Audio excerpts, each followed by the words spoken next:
బాపట్ల జిల్లా కలెక్టర్ ఆఫీసులో దివంగత ఏపీ మాజీ సీఎం ఎన్టీఆర్ జయంతి వేడుకలు ఘనంగా జరిగాయి. ఎన్టీఆర్ చిత్రపటానికి పూలమాలలు వేసి నివాళులర్పించారు కలెక్టర్ జె వెంకట్ మురళి. ఇక ఎన్టీఆర్ జీవితాన్ని ప్రతి ఒక్కరు కూడా ఆదర్శంగా తీసుకోవాలని అన్నారు. సినీ రాజకీయ రంగంలో విజేతగా నిలిచిన వ్యక్తి ఎన్టీఆర్ అని అన్నారు.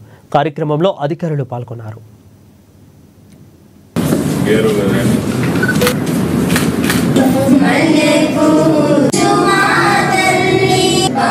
గౌరవనీయులు స్వర్గీయ శ్రీ ఎన్టీ రామారావు గారి గురించి వక్తలందరూ వారు పుట్టినప్పటి నుంచి వారు గతించే వరకు చేసినటువంటి అతి ముఖ్య ఘట్టాలన్నింటినీ కూడా నెమరు వేసుకుంటూ జ్ఞాపకం తెచ్చుకుంటూ అన్ని విషయాల్ని కూలంకషంగా మనతో మాట్లాడారు. మరి ఈ రోజున మనందరం కూడా సమావేశం అవడానికి ముఖ్య కారణం మన రాష్ట్ర ప్రభుత్వం ఒక జియో ద్వారా దీన్ని ఒక స్టేట్ ఫంక్షన్ గా చేయడానికి సంకల్పించారు. సో మనం ఈ రోజు దీన్ని ఒక స్టేట్ ఫంక్షన్ గా జరుపుకుంటా ఉన్నాం.